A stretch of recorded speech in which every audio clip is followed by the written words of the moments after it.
You're now sitting at the Wavetable. Hello, everyone, and welcome to the Wavetable episode 26.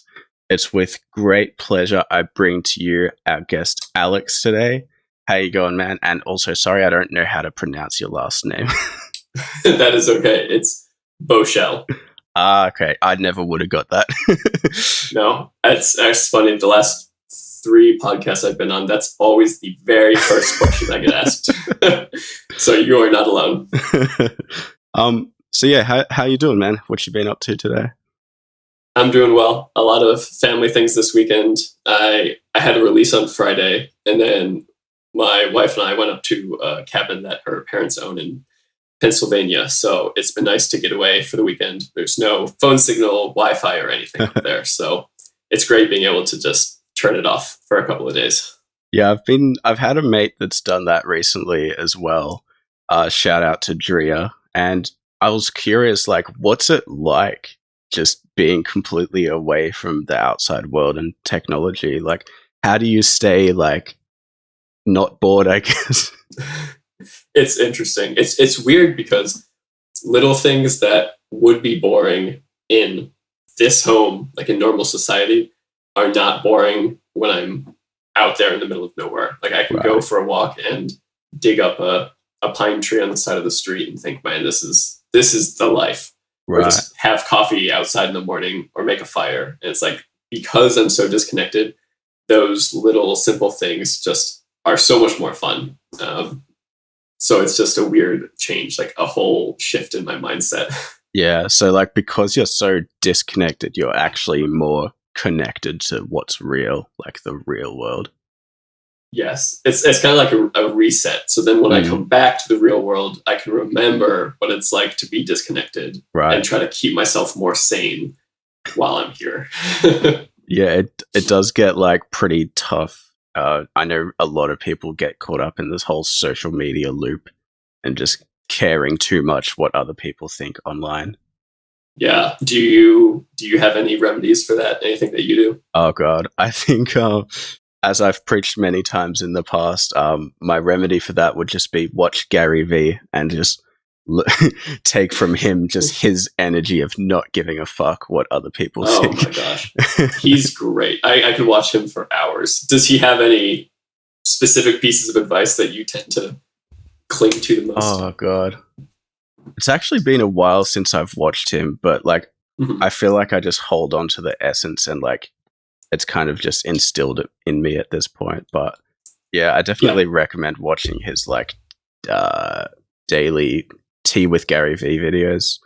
But yeah, since we're on the subject of like caring what other people think, your most recent release is a Christmas song.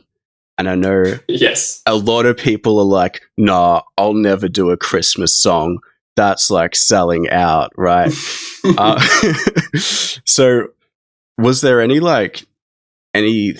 process or thoughts behind doing a Christmas song that helped you like overcome, or did you even have that fear in the first place that people would judge you? I didn't, and I think the biggest reason why I didn't is because I didn't really know that there was this animosity against doing Christmas music as it was selling out. And I just love Christmas. I love the lights and the food and everything. And so I just wanted to make a Christmas song because I really wanted to make a Christmas song. I just thought it would be cool to have the jingle bells, and I thought it would be cool to have just like a jolly sounding melody or something. And so I just went and did it just for the fun of it. And I plan on doing it every single year. So that awesome. By the time I'm like 40 years old, I'll have built up like 15 Christmas songs. Just like my own little Christmas album, because there's a huge lack of Christmas EDM. I will tell you that. Oh yeah, for sure. I guess you're just like so passionate about Christmas that all these people like are bringing negativity upon the music surrounding Christmas. You just like tuned them out because you essentially didn't care, right? You just love Christmas. And I feel like I'm also at the point where no one's really criticizing what I'm doing in particular. So I didn't really have to hear that. Yeah, true. In regards to myself, which I'm sure if that were the case, it would be way harder. And I'm sure I'd have some problems dealing with it. But as it is right now, the only people that are criticizing are just like the few random people online. And then, like one family member is like, Christmas, it's not even Thanksgiving. So come on. You got it. It's only a month out. That's what I'm saying. Like, it's a really short period of time that I get to try to push this Christmas song. And so I need to milk it out as long as I can. So on that Christmas tune, you collaborated with Cristina F. And I was wondering how that collaboration came about. Yeah. So I have an awesome listener. Her name is Ayana. And I don't even remember how she found me or how we met, but it was through Instagram, and she actually ended up being the person that designed my logo. I had a little logo contest, and she designed it. And so every once in a while, we'll talk on Instagram about music or whatever, and she recommended Cristina F because she listens to her as well. That's awesome. So I contacted Cristina, told her I love her music. We talked a little bit, and then a few months later, I asked her if she wanted to be on a Christmas song because I saw a post that she made, and it was so perfectly timed because I really wanted to make a Christmas song, but time was kind of running out. Right. And she posted about how she missed a lot of the goals that she wanted to hit this year. And two out of maybe 5 or 10 goals, one was collaborate with an EDM producer, and the other one was make a Christmas song. So I was like, I will help you knock out 2 of those goals this month. Man. What do you say? The stars just aligned for that one. Holy shit. It was perfect. And I feel like a lot of collaborations that I've done have had similar moments where it just works out perfectly in that moment. Yeah, you've I think it's almost every track you've released has been a collab with a singer or a rapper. Perhaps Skullduggery was the only release that didn't have vocals on it. That was the last one that didn't have vocals. There were 2 before it, but like those first 3 songs were like really when I was learning how to produce. So there was no chance I was going to try to work with vocals. So obviously the stars aligned for the collab with Cristina. But what about like the rapper and all the other vocalists you've worked with? How did those come about? Most of them are they vary a lot. So I'll just kind of go back in time. The release before the Christmas song, I went to school with the person I was collaborating with. I actually went on a date with her at one point in college. But she was in an a cappella group that I really loved.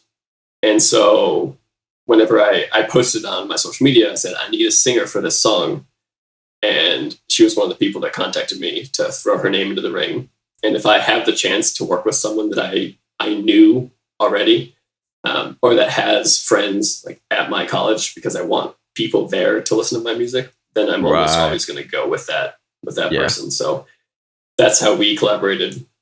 I think a lot of people like try to jump on clout instead of just sticking with the people they know, but like it's just going to come out so much like more naturally if you just go with the people you know.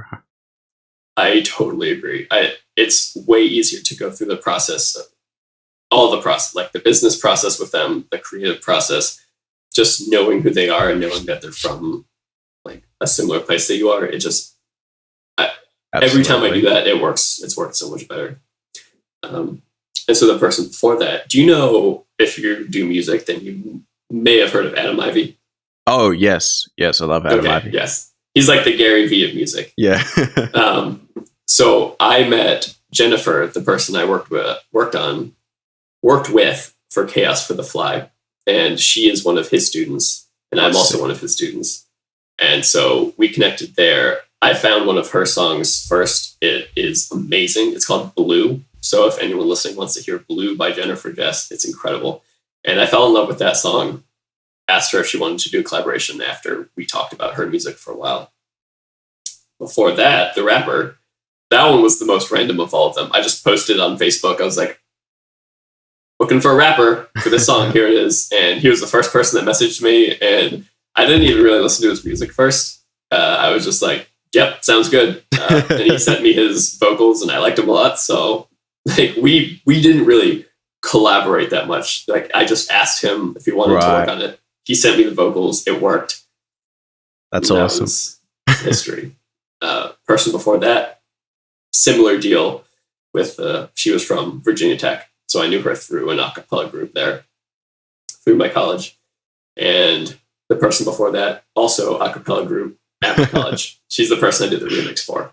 And that's all my collaborations. So I wish that the rapper one would happen more often. Like every now and then I'll post looking for a vocalist on social media, but obviously just like no one sees it. Yeah. But yeah, sorry, go ahead. Oh, sorry, go ahead. You go. Okay. Since you're a student of Adam Ivy, I just wanted to ask, like, do you feel like it's worth the investment to be a student of him? Yes. I'm, just to clarify, I'm a student of his accelerated program, which is the one where I work one-on-one with him. Awesome. And to me right now, it was definitely worth it to have gotten the program. And the reason that is because I met a lot of people who have drastically changed my trajectory through him. Right. Jennifer being one of them. Another person who does a lot of marketing videos on YouTube named Andrew Southworth. He does a lot of EDM too, so that might be a name that you see at some point. They both helped me a lot with marketing and getting my music out there. And then working with Adam, like getting feedback getting feedback on things, like critical feedback, like people look at my feed and tell me what's wrong with it. And it's priceless. I wish I had more people that I can trust to just tear everything I do apart, because that's always how I improve it. Cool. I've been considering like signing up for his stuff for a while, but like I'm already subscribed to like another music education thing, and I don't want to be paying like hundreds of dollars for music education per month. Yeah, I think like if you have one, it's probably generally pretty good. Yeah, it's so easy to spend a lot of money on the music marketing. Oh yeah, education. But it's gotten to the point for me where every single time I see a new music marketing video, I get sick to my stomach because I'm like, I've heard this a million times, and I'm so sick of hearing this. Yeah. So I'd say you're probably good. Yeah, I guess I'm at that point as well. But it would be cool to get like some specific one-on-one feedback marketing wise. That is worth it. Yeah. Because the one I'm subscribed to is more about like the music side of things. Mm-hmm. Maybe I'll switch it up at some point. But yeah, I wanted to like take it back to before all this like awesome stuff started happening. Obviously, like what you were doing before music was also awesome. Thank you. And I wanted to get you to tell us your story, because I had a read through your website and it's really inspiring. Sure. Well, do you know where you want me to start? Because I can go like way, way back to like how it all started, or I can start with like last few years. You can give us like a brief introduction of like who got you into music and that, but then also specifically the last few years. Very inspiring. Yes. So the first song or the first band that I really loved was Linkin Park. Oh, I was super into hard rock and new metal. I eventually got more into like harder punk rock and heavy metal as well. And so I listened to them a ton in middle school. In 8th grade, I discovered a band called Sum 41. Yep. And I fell in love with the guitar riffs that they wrote. They were so catchy and creative. And most of the rock music I listened to up until that point didn't have that much variation to it. Yeah. And so I just loved the guitar. That is when I decided I need to start playing the guitar. But I couldn't afford a guitar being in 8th grade. And my parents didn't want to just go get me a guitar because I had never really expressed interest in learning music before that. Right. So they got me a Paper Jams guitar, which is a plastic guitar that is like a Guitar Hero guitar. It plays like 10 different notes. And I recorded a song, a heavy metal song called I Have to Go to the Bathroom. And I did screamo vocals for it. And I swear I'm so mad that I don't still have the recording, because if I did, I would release it as a legitimate single of mine. That would be great. And I played the drums with the drum app on my iPod Touch and recorded it just straight into the computer. And making that production was so much fun to me. But that was that was a long, long time ago. I didn't really get into writing music again until like later in high school and then in college. I was a very unconfident dude, especially in middle school and high school. I feel that. And so I was just so socially awkward, and I still am pretty awkward at points, but I don't care nearly as much as I did then. Yeah. But I had trouble talking to people I didn't know. I didn't talk to girls very well, parents. And then even when I had conversation in my friend groups, I would stay quiet because I think that everything I would say would get ridiculed. But I started getting into this whole self-help thing really early on, and I found an ebook called How to Always Know What to Say. And it basically just talked about how to have conversations with strangers. And I started practicing those things in high school, got a little bit better. And so by the time I went to college, I decided I wanted to join a fraternity that was just starting up on my campus. And I'm not sure how much you know about American fraternities and like all I know is the movies. Yes, so terrible, terrible reputation. But the person who was recruiting me was telling me that this is the chance to make it different because we have all of these connections, we have all of these resources. We're just starting now, so you can help give it direction and make it the anti everything you see in the movies. Yeah. And so I joined. There were like 20 of us, and I became vice president of recruitment. And so all of a sudden I went from not really being so sure about social interactions to doing so many interviews and meeting new people and all of this. And I started turning what my weakness was into a strength through practice. And that boosted my confidence. At that point, I was studying computer science. And so I was doing just fine with the computer science. And then my senior year comes around and I decide, wow, I spent my entire winter break making music. I had so much fun.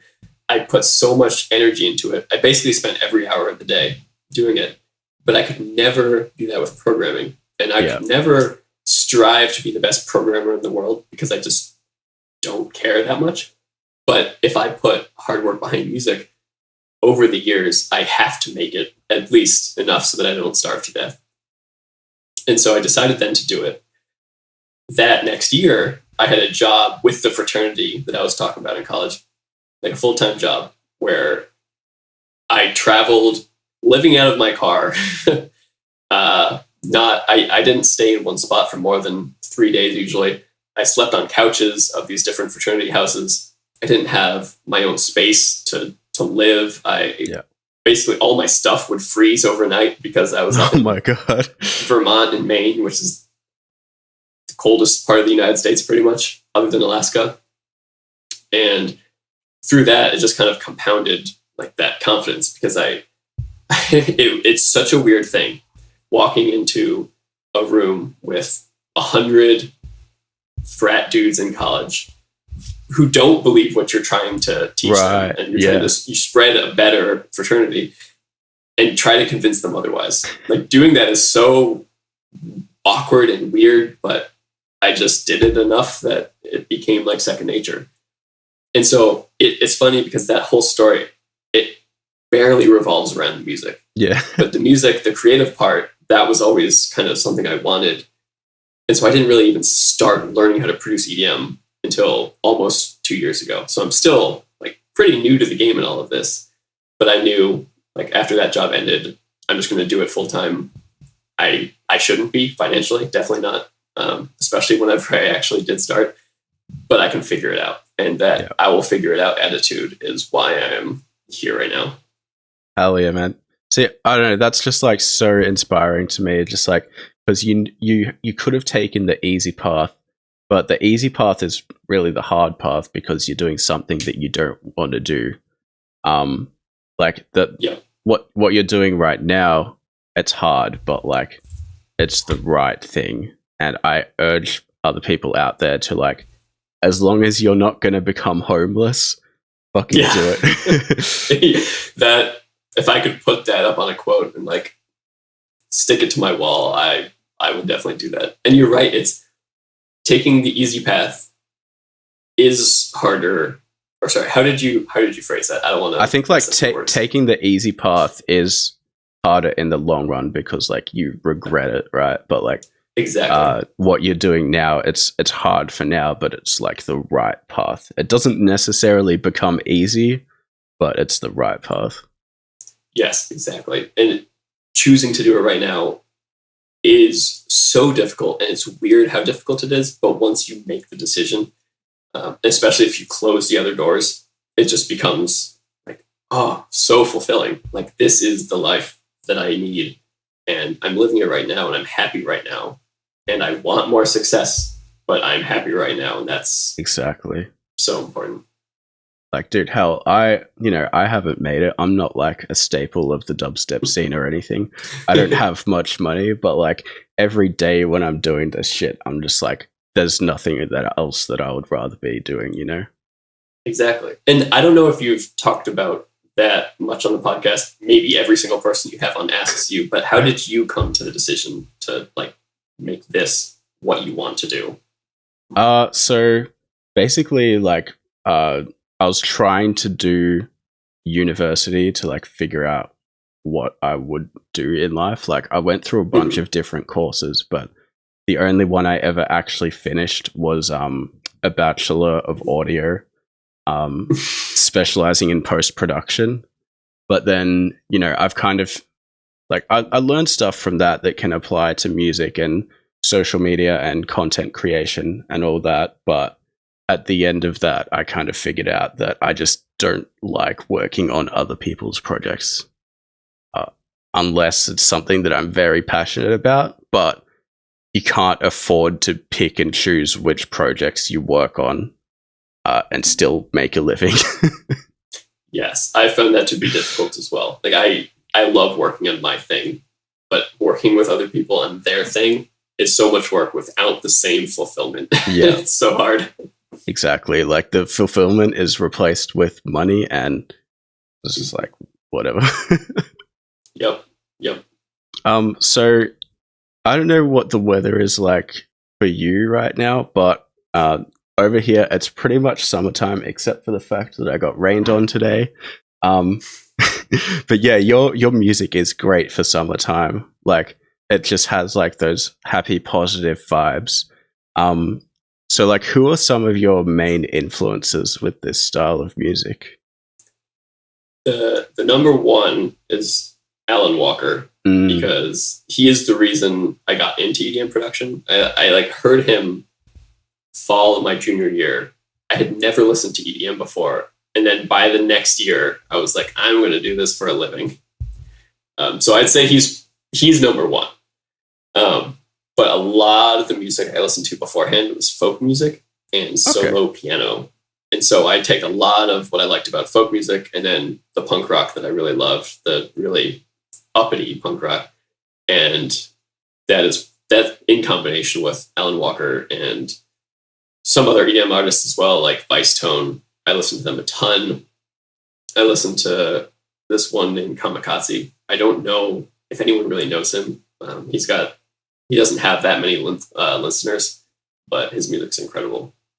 But it's interesting that you mentioned it's good for summer, because a lot of people say that, but I never try to make it good for summer, except for the songs that have summer in the title. Yeah.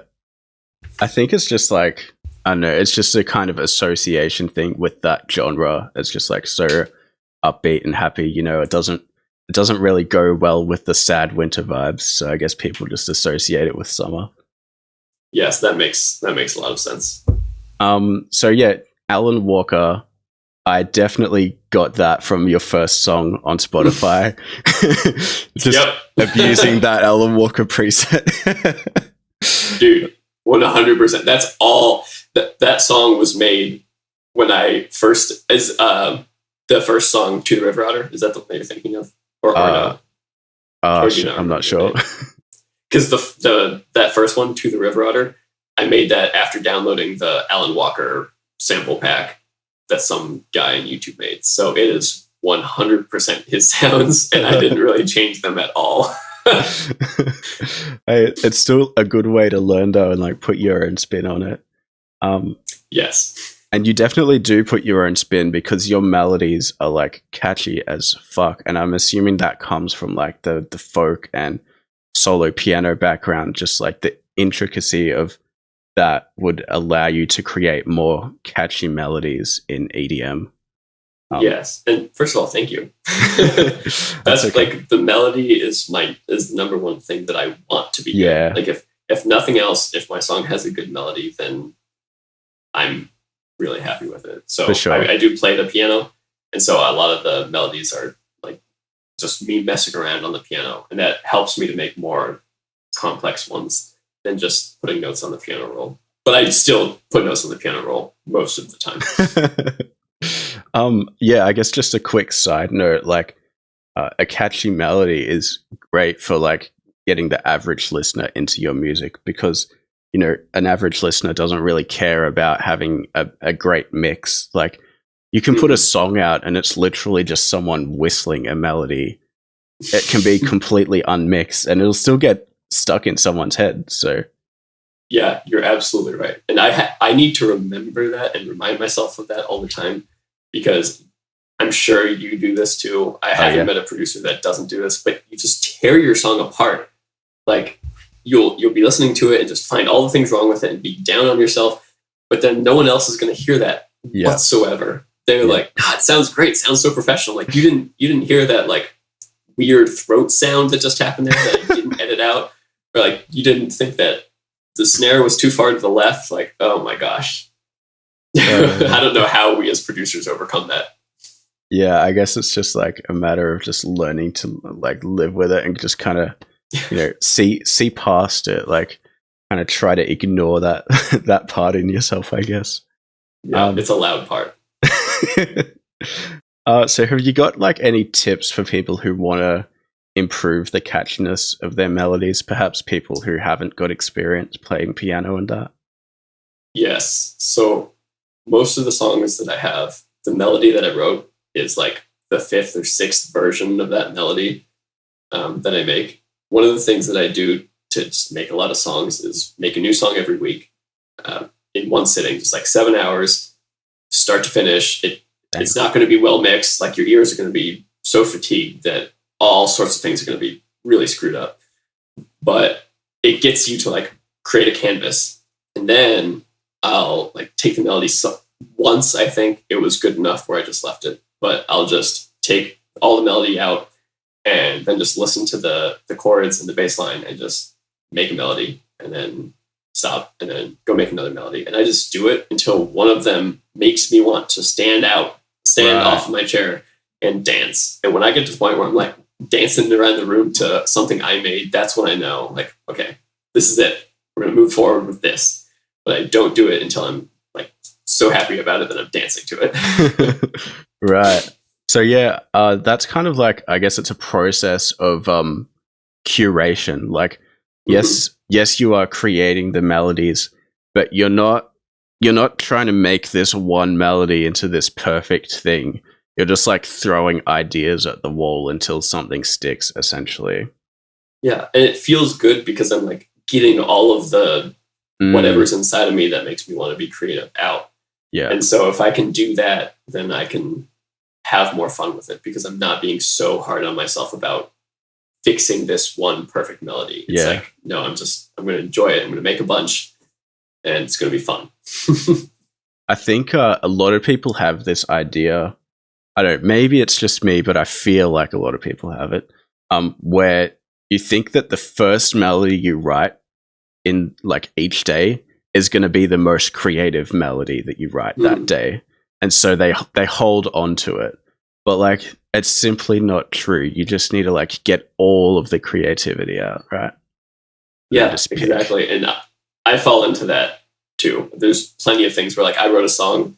There are like 2 songs that I wrote in high school, just like lyrics and melody. And to this day, I'm still like, those are the best songs I've ever written. There's no way I'm making something better than that. And there are 2 songs that I will be releasing this year. So we'll see how messed up like my own idea of my music is when I put it out. But that'll be a fun experiment.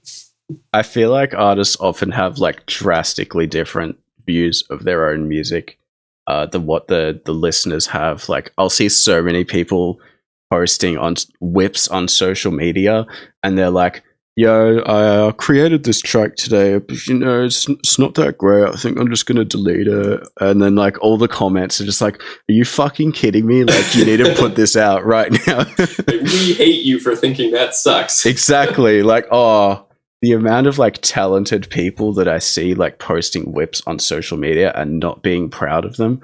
I'm just like, okay, just send it to me then, and I'll say I did it because I love it. Oh my! I've had that too, where I just some SoundCloud guy I come up on and it just sounds great, and they clearly haven't made music in 5 years. I'm like, hey man, love what you got here. Can I have it? It's worth a shot. It is worth a shot. And then there are the people who will do that, but then they'll also spend like 120 hours on a song that they think is going to be great, and then no one listens to it. Like, how does that happen? Yeah, that's another thing. Don't put all your eggs in one basket. Like, you see this a lot, people thinking that one song is going to be their big break, I kind of had that feeling with a tune that I finished recently. And then I started submitting it to labels, and just no one is taking it. So it really puts things into perspective. Like, as artists, we want to say quality over quantity, but quality, like, it stops at some point. You just got to stop working on things and focus on getting more stuff out there. Yeah, and it's similar to what you were saying before. If like the base idea of the song isn't catching people's attention, then no matter how much you perfect the mix of each element or the layering, it's just not going to connect with people unless you go on to the next thing. Exactly. It's just so hard to, like, you can never know if it is. And so it's tough if you're trying to pump things out, but if you're enjoying it and being creative with it and just not hold, like, I think the big thing for me was, for a while I would make a bunch of music, but I would pick and choose what I thought was worthy. Yeah. But I got to a point where I was like, what if I just finish this, even though I don't think it's worthy, but I really like these aspects of it. And then I work on it more, start to like it, and then it becomes a more popular song than anything I had before. It's just so strange how that works. It's really that thing where, like, there's always, like, one man's trash is another man's treasure, You may think your song is shit, but someone else is going to think it's the best song in the world. Exactly. I mean, just look at like lo-fi beats. Like, if you put out a lo-fi beat 10 years ago, people would just think like, what the hell is this? This is trash. It's just, you made it sound worse on purpose. Why would you do that? And now it's like this massive genre that pretty much no one saw coming. And it's the same thing with like you submitting the labels. I mean, you could submit to 50 labels, they all reject you, but then your song still gets big if it finds the right audience. It's just, it's so hard to judge art in that way. Yeah, I'm definitely going to self-release it if it doesn't find a label by like early next year. I love that. And yeah, since we're talking of kind of like doing a bit more quantity, like, there is quality to an extent, but you do have to pump out the tunes at a decent rate to not just get all your eggs in one basket. Do you have any like production templates or processes that you repeat on most, if not all, of your tracks that just help you get out that consistent output? It's not very structured. The most structured I get with like repeating a process is I make the new song every week. And so there's an idea, and I have this huge pool of ideas I can pull from. And then I'll have like my Fruity Loops template, which I made, and all it is like mixer tracks colored. I already have like a normal kick drum. I have a snare buildup. I have like the basic instruments so that I can just throw things in there. Cool. And then if I like it with those simple things, then I'll just start to jazz it up and put better samples in that fit that style more. But beyond that, I don't really probably the biggest thing that I do that increases my productivity is I try to do 1 hour of music production in the morning before I do anything else. Because I feel really energized, like right when I wake up. So I wake up, take like 10 minutes, and then just sit down and just make music. And for some reason, that's the time of day when I can make something interesting. But beyond those things, that's pretty much my only structure right now. Cool. I think that like having a somewhat loose structure like that is actually good, because I recently had like a really, really structured template, like very specific places for all my sounds, even like EQs already set, just like cutting the lows out of certain channels. But I felt That's like smart. it's smart, but I felt like it was kind of limiting me in a sense. Like sometimes you do want those lows to be there in other things like than just the sub, because sometimes that's what actually makes the track. That's very true. Yeah. And there was actually a compression that I did put on my master for my template. And I thought, I use these same settings like every single time. And then I was working on one song and it just sounded terrible for some reason. Yeah. And then I realized it was just because I was mixing it into the same compression I used for like the last 5 songs, and it just didn't work. So I definitely can see how you need to find like perfect middle ground of everything that will help you, but doesn't hold you back. And Yeah, that's probably a hard middle ground to find. it definitely is. I would say at the very least, try to make a lightweight template that doesn't include too many plugins. Yeah, that's probably the best way to go. Color stuff, make it look pretty. Yeah. But not too much bells and whistles. So I want to move on now to the kind of promotional side of things, because that's another thing that was part of your website. You have a couple of playlists with solid fan bases, and I don't believe I've ever really spoken to like a Spotify playlist or on the podcast before. So do you want to give us like a brief overview of like how those playlists came about and like what goes into it? Yes. So this is one of the reasons that being one of Adam Ivy's students has been super helpful, because I met this guy named Andrew Southworth, and him and I are huge nerds. We love like Facebook ads and data and collecting all of it and everything. And he added my song Orno to 2 of his playlists. And those were the first 2 playlists I was ever added to. Oh, sick. And I was so through the roof because every song before that was just torn apart by Submit Hub and similar outlets. And so him and I got to talking, and we talked about how he grew his playlist. And he told me he started out just putting it in a story and DMing people who said that they were interested in it. And then he started using Facebook ads. And that he could basically get a new follower on a playlist for 5 cents. And so to get 1,000 followers on a playlist and be eligible to be a curator on things like Submit Hub or Playlist Push, it didn't cost that much money. Right. And so I put together like 6 playlists, and I started experimenting with those. And of the 6, the 2 that I have, the 2 main ones I have, those were the ones that succeeded. So the rest of them crashed and burned. They cost a lot. Lost money there, and that's just how the game works sometimes. But these 2, it's like probably put in like $100 and got them to 1,000 followers, and that's how my music was getting most of its streams. And then went through Submit Hub, and once I started doing Submit Hub, like those artists sharing the playlist when they got put on it started growing it, and so it just started growing faster and faster. That is amazing. Like $100 for such a substantial playlist. That is just awesome. But as you said, like it came with losses as well. So yes, anyone who's listening to this, like again, don't put all your eggs in one basket. Be aware if you do this kind of stuff, it does come with losses, and you just have to keep trying until you find out what works. Exactly. And with the Facebook ads part of it, like growing a playlist, I think the best way of looking at it is say, I'm going to put this much money every month into experimenting. If I win, if I get something good, great. But if I don't, that's part of the learning process, and I'm okay with losing this amount. Otherwise, it just drives you crazy because you try one thing and you're like, this is going to work. And then, like you said, the eggs are in one basket and it fails, and it's just demotivates you so much that you stop trying. But if you go into it knowing it's totally going to fail, but let's see if we can make it succeed, then it's a lot easier. Yeah, just like consider your money already lost, and if it happens to, end up working, then you got your money back and you got some extra. Yep, exactly.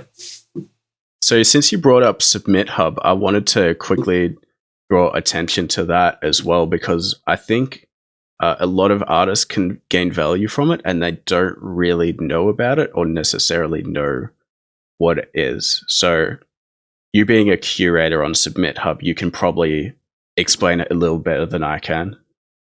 Yes. So it's at its core, it's to connect music promotion services with artists looking to promote their music.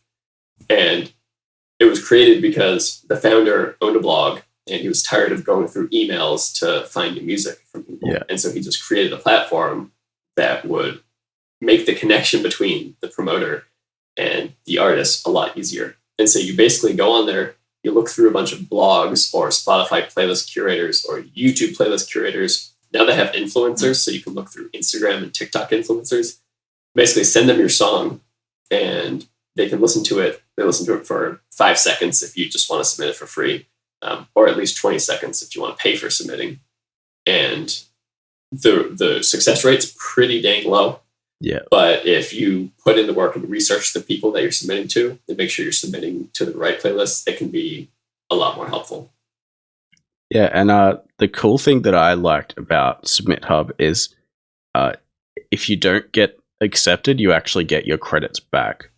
So you're not like wasting money submitting to people and then getting declined by them. You do. It depends actually, because if you submit your music to someone with a premium submission and they decline it, then you actually don't get your money back.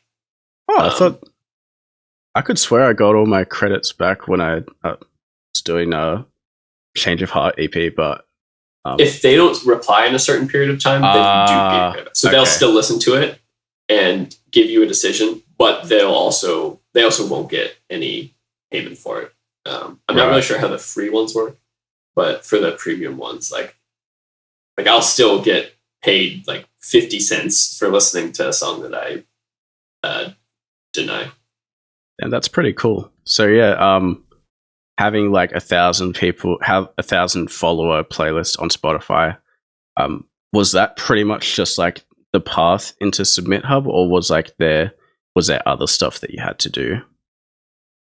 That was it was actually a little bit longer for me because I was so excited by my friend's Andrew's success with his playlist that I just like the playlist that I grew when my two playlists did work. It was like maybe a week after I put a lot of money in just 1 week, which is not a good way to do it at all. So if anyone's listening and wants to make a playlist, don't try to grow it to the optimal size in 1 week. And so the people at Submit Hub were like, your playlist was like 0 followers 2 weeks ago, and now it's at 1,000.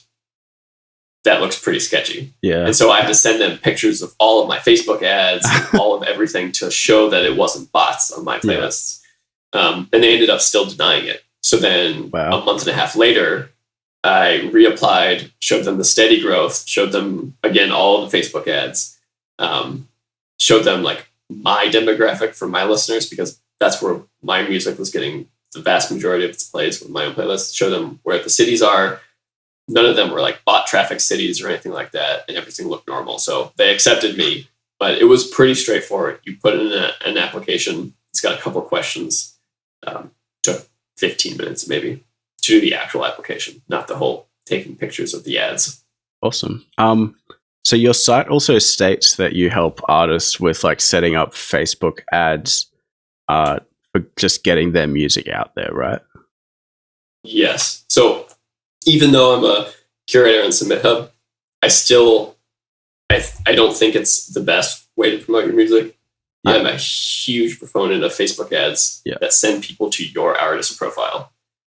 And so once I started figuring out how to do that, I just started helping out my friends who wanted to do it too. And I don't really I don't really charge for that service. I just help them get it set up. if they want me to run their ads, then I would charge them. But right now it's just like consulting with people, showing them my progress, explaining what they could probably expect. But that method has been very, very helpful, because unlike playlists, you get people who go to your page because they like you specifically. And so they're going to listen to multiple songs. They're going to save your song. And so your song can get a super high save rate, a super high repeat listen rate. And that stuff never happens with playlists, really. So that is why I'm a huge proponent of the Facebook ads. Yeah, man. I had a few people like wondering why I was doing Facebook ads and like instead of playlisting. But like, as you said, like, I feel like when you listen to a playlist, oftentimes the people who made the music are essentially nameless, because you find a playlist so that you don't have to put any thought into like the music, right? It's exactly right. What has your experience been so far with the Facebook ads? Have you been liking them? Have they worked decently well? I've only really like seriously done Facebook ads for my recent EP, Change of Heart. And the way I did those was I wasn't trying to gain listeners from like outside of my bubble. I was just I was just trying to make sure that everyone who knows me heard the new EP. That's super smart. Yeah, because I feel like people often aim like super wide and they target people who don't even listen to EDM. And it's like, that's just not going to work. Yeah, I get music ads from people who I never listen to that genre ever. Yeah. So I don't know what about me like warrants me getting those ads. they probably just didn't even have a demographic other than like age or something. Yep. Like send it to everyone 18 to 25 in the entire world. That's 400 million people or something. Probably more than that. But yeah, it's super cool that you're offering that service to people. And yeah, if anyone is interested in that or any of the other stuff we've talked about through the podcast, there will be a link to all of Alex's stuff in the description. What's up next for you, man? Like, we've got this Christmas Together is out now, and I'm assuming between now and Christmas you're not going to release anything, right? I'm not. If I have a miracle new Christmas song that I'm like, yes, this is it, I'll just push it out. But no, the next for me, nothing will come for me until January. But what I'm looking to get more into is combining more of the folk elements that I like in music with electronic. So it'll be similar to Avicii in the sense that he had an acoustic guitar and he had EDM, but I want to branch into more styles. So one of the first ones that will come out will be a future bounce, but also kind of folk song. And so it'll be heavily influenced with acoustic guitar and kind of like a folk percussion sound, but it'll be like future bounce. Like it'll be true EDM at the same time. And so I want to explore that a lot more this upcoming year, because that's kind of what I want people to associate with my name. Moving forward, I'm really looking forward to that, because that sounds like it's such an interesting combination of styles. Hell yeah, I'm so glad. So yeah, we're gonna wrap it up here. Thank you so much for joining me, Alex. And yeah, again, check his stuff out in the description. Yeah, dude, thank you so much. This has been awesome. Yeah. Later, guys.